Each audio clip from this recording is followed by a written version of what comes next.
بسم اللہ الرحمن الرحیم۔ السلام علیکم۔ بات کریں گے آج سیگیٹیریس کی فائنینشیل ہوروسکوپ کی 12 مہینوں کا ہوروسکوپ۔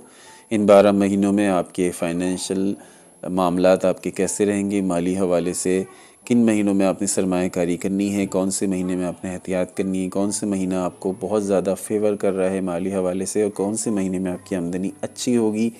پیسے کے معاملات، تمام قسم کے پیسوں کے معاملات ہم ڈسکس کریں گے آج کی اس ویڈیو میں۔ ویڈیو کا آغاز ہمیشہ کی طرح آپ سے درخواست سے ہوتا ہے کہ ایک چینل سبسکرائب کر لیجئے، بیل آئیکن پریس کر لیجئے، اور اس کے علاوہ اگر آپ نے ہمارا واٹس ایپ چینل جوائن نہیں کیا ہوا تو واٹس ایپ چینل جوائن کر لیجئے۔ اس واٹس ایپ چینل میں ہم آپ کو بتاتے ہیں کہ آپ کا آج کا دن کیسا رہے گا، ڈیلی ہوروسکوپ الرٹس۔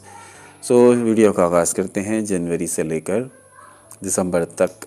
جنوری کا آغاز کچھ ملے جلے اثرات کے ساتھ ہوگا۔ جنوری میں آپ کا پورا زور مالیاتی بنیاد تیار کرنے پر ہونا چاہیے۔ ستاروں کی چال بتاتی ہے کہ آپ گزشتہ سال کے بقایا جات اور بہت ساری بلوں کی ادائیگی میں مصروف رہیں گے۔ اس مہینے آپ کی آمدنی کے ذرائع محدود تو نہیں ہوں گے، لیکن اخراجات کی رفتار تیز رہے گی۔ اگر آپ نے کسی پروجیکٹ میں کسی جگہ آپ سرمایہ کاری کرنا چاہتے ہیں تو اس مہینے کے آخری 10 دن سازگار ہیں۔ کوشش کریں کہ گھریلو اشیاء پر ضرورت سے زیادہ خرچ نہ کریں، کیونکہ اس سے آپ کے بجٹ کو ڈسٹربنس ہو سکتی ہے۔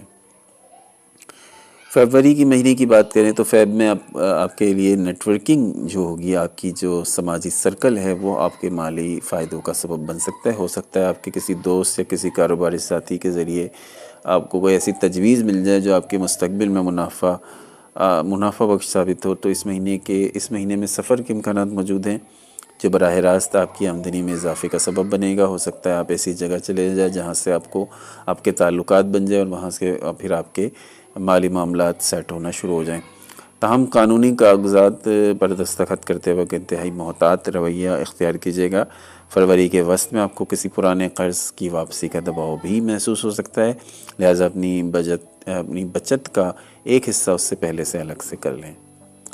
مارچ کی بات کریں تو مارچ کا مہینہ مالی لحاظ سے تھوڑا کٹھن ثابت ہو سکتا ہے، کیونکہ مارچ کے اثرات کی وجہ سے آپ میں جلد بازی کا عنصر زیادہ ہوگا، جس کی وجہ سے آپ ہو سکتا ہے غلط جگہ سرمایہ کاری کر دیں۔ اس مہینے شارٹ کٹ سے بچیں، اور اسٹاک مارکیٹ میں اگر دلچسپی رکھتے بھی ہیں تو مارچ میں کسی بڑے سودے سے گریز کیجیے گا۔ اپنی رقم کو محفوظ رکھیں اور کسی بھی قسم کی ٹریڈنگ ایپس وغیرہ اس طرح کی اسکیموں سے دور رہیے گا۔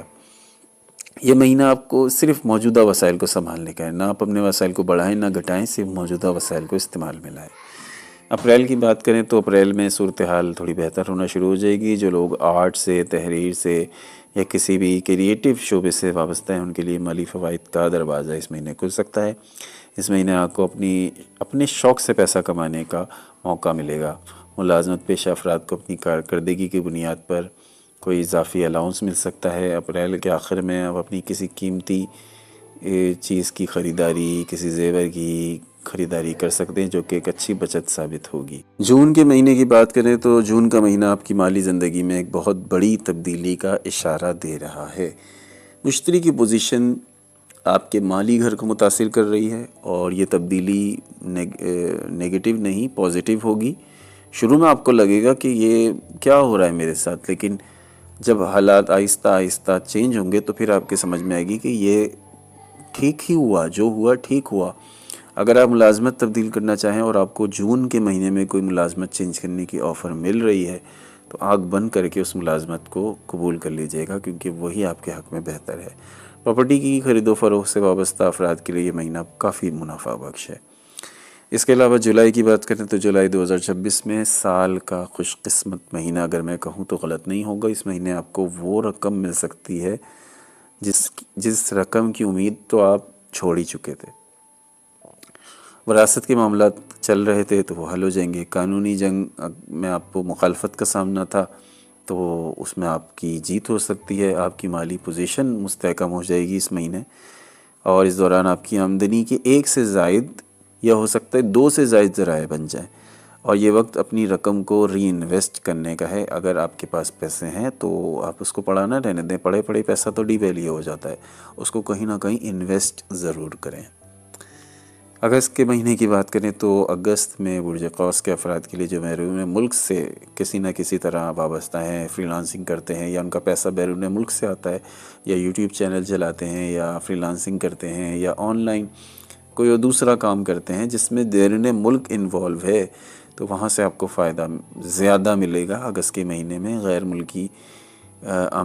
ملکی ذرائع سے آپ کی آمدنی میں اضافہ مل سکتا ہے۔ اگر آپ تعلیم یا ویزا کے متعلق آپ پیسہ خرچ کر رہے ہیں تو یہ تعلیم پہ بھی ایک طرح سے سرمایہ کاری ہوتی ہے، اپنی ذات پہ خرچ کر رہے ہوتے ہیں تعلیم کو لے کر، تو یہ سرمایہ کاری آپ کی رائے گا نہیں جائے گی۔ اس مہینے پرتعیش زندگی پر خرچ کرنے کا رجحان بڑھے گا، اور آپ کا دل چاہے گا کہ میں اچھے سے جوتے خرید لوں، اچھا سے کپڑے خرید لوں، اچھے سے پرفیوم خرید لوں، تو یہ مہینہ ان چیزوں کی طرف آپ کا رجحان ضرور بڑھائے گا۔ لیکن خیال رکھیے کہ آنے والے دنوں میں آپ کو اس حوالے سے، پیسوں کے حوالے سے پریشانی کا سامنا نہ کرنا پڑے۔ سپتمبر کے مہینے کی بات کریں تو سپتمبر کا مہینہ براہ راست آپ کے پیشے کا اور سماجی رتبے سے جڑا ہوگا۔ آپ کی مالی حالت میں نمایاں بہتری رہے گی، کیونکہ آپ کو کسی بڑے عہدے پر بھی فائز کیا جا سکتا ہے، یا آپ کے کاروبار کی اگر آپ کاروباری ہیں تو آپ کا کاروبار ایک نیکسٹ لیول پہ جا سکتا ہے، اور بڑے اداروں کے ساتھ آپ کو کام کرنے کا موقع ملے گا۔ اس مہینے آپ جو بھی مالی فیصلہ کریں گے اس کے نتائج دور رس ہوں گے، دیر پا ہوں گے۔ قرض لینے کے لیے یہ وقت سازگار ہے۔ اگر آپ بینک سے قرض لے کر اپنے بزنس کو ایکسپینڈ کرنا چاہتے ہیں تو یہ ایک اچھا آئیڈیا ہے۔ اکتوبر کے مہینے کی بات کریں تو اکتوبر میں آپ کی توجہ اپنی دولت کو دوسروں پر خرچ کرنے کی طرف مائل ہوگی۔ آپ فلاحی کاموں کی طرف کافی جھکاؤ آپ کا نظر آئے گا، یا ہو سکتا ہے آپ کسی تقریب پر کوئی بڑی رقم خرچ کر دیں، ہو سکتا ہے آپ کسی اپنے گھر میں کوئی دعوت رکھ لیں، یا آپ کسی کے گھر دعوت جا رہے ہیں تو اس کے لیے کوئی گفٹ لے جائیں، یا کوئی بڑی رقم ان پر خرچ کر دیں۔ اگرچہ یہ آپ کو ذہنی سکون تو دے گا، لیکن اپنے بجٹ کا ضرور خیال رکھیے گا۔ اکتوبر کے تیسرے ہفتے میں کسی قریبی دوست کی وجہ سے نقصان کا اندیشہ ہے، مالی نقصان کا، لہٰذا کسی کی ضمانت دینے یا کسی کو بڑے ادھار دینے سے بچیں۔ نومبر کا مہینہ آپ کو مالی سکون دے گا، پچھلے مہینوں کی محنت کا پھل ملے گا، آپ اپنی بچتوں کو منظم کریں گے، مستقبل کے لیے کوئی ریٹائرمنٹ پلان یا کوئی انشورنس، اس طرح کی چیزوں پر آپ رقم خرچ کرتے نظر آ رہے ہیں۔ اس مہینے آپ کی گھریلو زندگی تو پورا من رہے گی اور مالی دباؤ بھی کم رہے گا۔ ہاں، اگر اس مہینے آپ گھر کی مرمت کرنا چاہتے ہیں یا بائک خریدنا چاہتے ہیں یا کار خریدنا چاہتے ہیں تو نومبر کا مہینہ پوزیشن اس طرح کی بن رہی ہے اس مہینے کہ آپ یہ سارے کام پاسبل ہو سکتے ہیں۔ سال کا آخری مہینہ آپ کا مہینہ، اور مالی فائدے اس میں ہیں۔ سورج آپ کے اپنے برج میں موجود ہوگا، پہلے سے زیادہ خود کو مضبوط پائیں گے، اور دسمبر کے آخر میں فضول خرچی سے بچیں، کیونکہ نئے سال کے آغاز میں آپ کو کچھ نقد رقم کی فوری ضرورت پڑ سکتی ہے۔ مجموعی طور پر دسمبر آپ کو ایک فاتح کے طور پر محسوس